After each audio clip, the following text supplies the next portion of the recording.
家好，我係李子豪，而家係 Engineering Survey Limited 嘅助理測量。參加 CIC 嘅工地測量課程，對我嚟講真係一個轉捩點。喺呢個課程入邊，我學到咗好多專業嘅知識同技能，呢啲都為我未來嘅職業發展穩定咗堅實嘅基礎。我選擇工地測量呢個工作，因為測量喺工程領域入邊一個不可或缺嘅部分。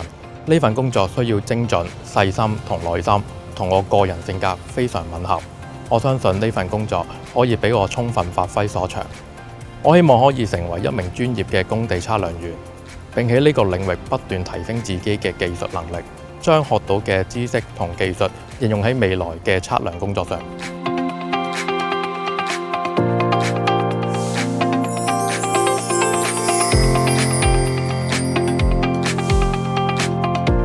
大家好，我叫陳國輝，咁而家係香港基督教服務處培愛學校嘅夜間宿舍助理。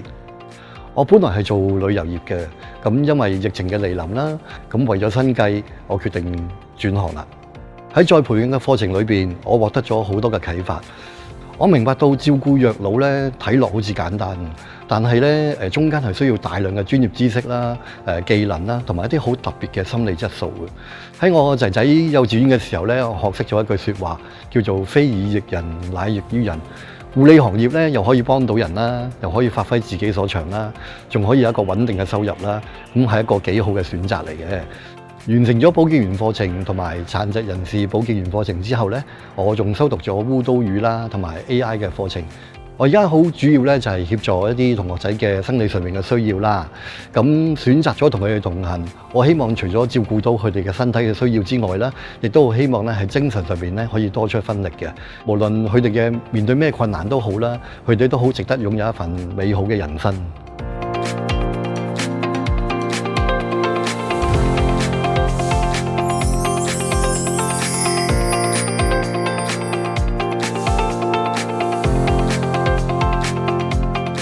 大家好，我係潘旭培，依家喺新輝建築有限公司度做平水工。我之前因為做錯事而入獄，喺服刑期間我認識咗善道會，佢哋提供咗再培訓課程。我報讀咗呢個課程，出獄之後經過善道會轉介，揾到依家呢份工。我原本係一個低學歷而冇一技之長嘅人，幸運嘅係再培訓局俾咗我一個培訓嘅機會。喺社工嘅鼓勵同公司嘅支持下，我有機會進入建造業發展自己嘅事業。公司唔介意我冇經驗，仲幫我報讀咗建造業議會嘅課程，等我可以一邊做嘢一邊學嘢。我嘅同事亦都非常支持同樂意去指導我，幫助我逐漸適應同成長。由一張白紙開始，我就考咗一個中工嘅資格，依家已經成為一個大工添。另外，我都希望繼續服務社會，希望我用自己嘅經驗去鼓勵其他迷途嘅青年，令佢哋重返正軌。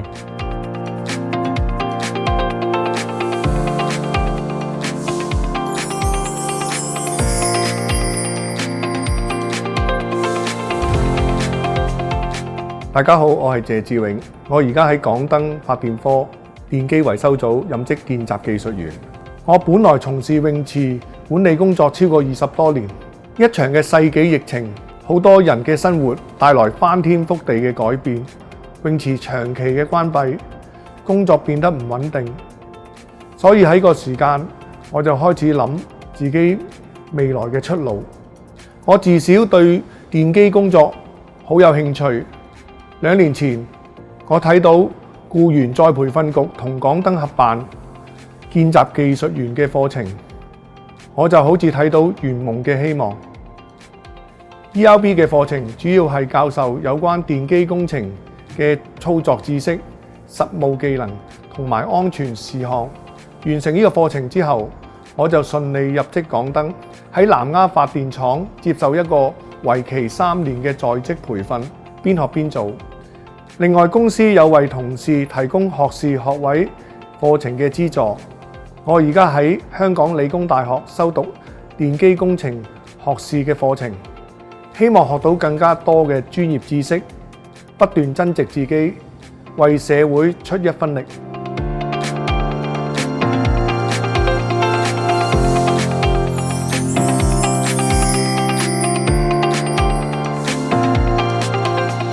大大家好，我係蔡美璇，而家係社企 G-Magic Hong Kong 嘅行政總監同埋瑜伽導師。當時正值疫情，教育中心因為咁而停課，我就把握機會利用呢段時間進修。我當時決定報讀健身指導員課程，係希望可以深化自己嘅專業，達至融會貫通。我哋 G-Magic Hong Kong 喺2023年成立，為社區合作伙伴提供專業穩定嘅教練團隊，解決人手短缺嘅問題。我哋通過做運動學英文活動導師培訓計劃，為本地華裔、少數族裔同埋外籍準教練提供培訓同埋實習嘅機會。喺我嘅創業過程入邊，我要身兼多職，除咗社企營運，仲要進行教學同埋課程設計。我希望今年之內 G-Magic 可以喺公共屋邨商場成立自己嘅 studio， 貼近我哋嘅服務受眾，未來可以為社區帶來更多嘅正能量。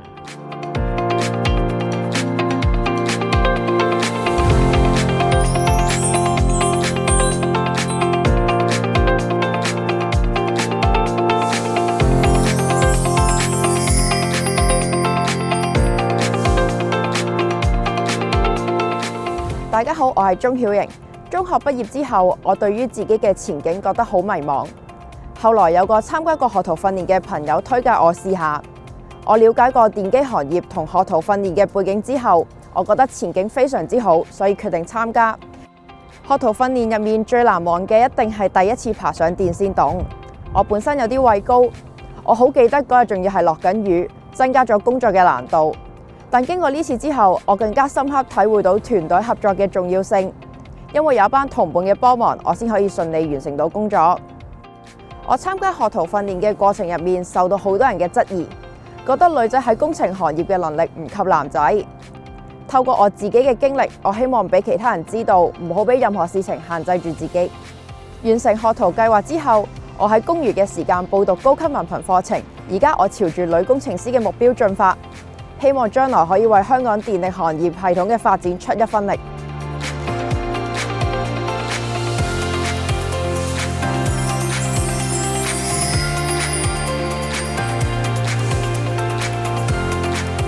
我係黃志偉，過去曾經參加為期4年嘅港鐵技術員學徒訓練計劃，而家做緊港鐵鐵路信號組技術員。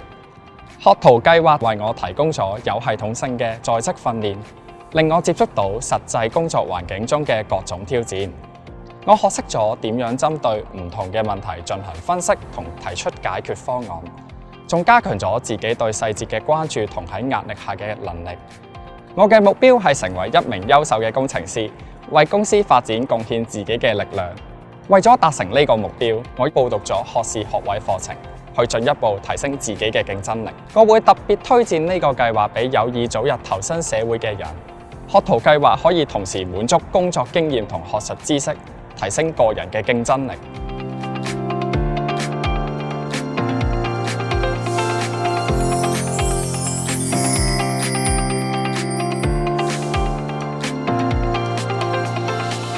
大家好，我係黃威祥，依家喺新輝建築管理有限公司做緊助理機電工程師。咁啱當時我上網睇到屋宇裝備工程嘅介紹，發現呢個行業唔單止可以改善人嘅生活質素，仲可以用我嘅創意同技術去設計安全又舒適嘅居住環境。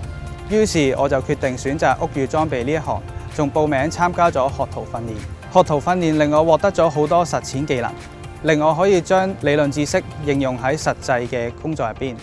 另外，我喺訓練中學到好多專業技能，呢啲都係我未來嘅職業生涯奠定咗堅實嘅基礎。我依家讀緊學士學位，希望可以成為一名專業嘅屋宇裝備工程師，提升使用者居住環境嘅安全性同舒適度。